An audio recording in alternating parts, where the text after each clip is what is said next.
Gardener's itchy eye turns out to be maggot larvae infestation.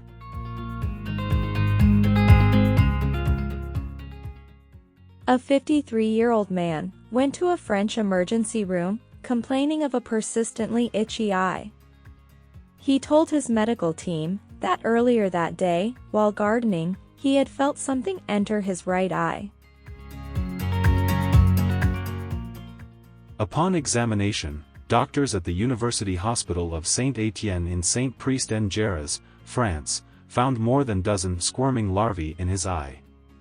Incredibly, the man still had 20/20 vision. Ophthalmomyiasis is a term used to describe an infestation of the eye by fly larvae. The infestation had caused dilated blood vessels, a condition known as conjunctival hyperemia.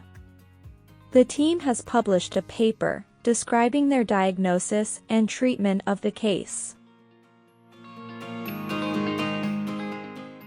The doctors removed the larvae one by one using tiny tweezers, and prescribed a round of antibiotics to prevent infection.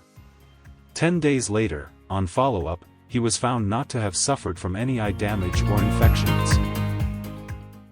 Sheep botflies are common in France. They lay eggs in the nostrils of sheep. Once deposited, the larvae wiggle their way to the sinuses, where they stay, feeding on mucus and developing into maggots. Then drop out of the nose onto the ground, where they mature into adult flies. Sometimes the female flies become confused, and lay their eggs on the eyeballs of unsuspecting humans.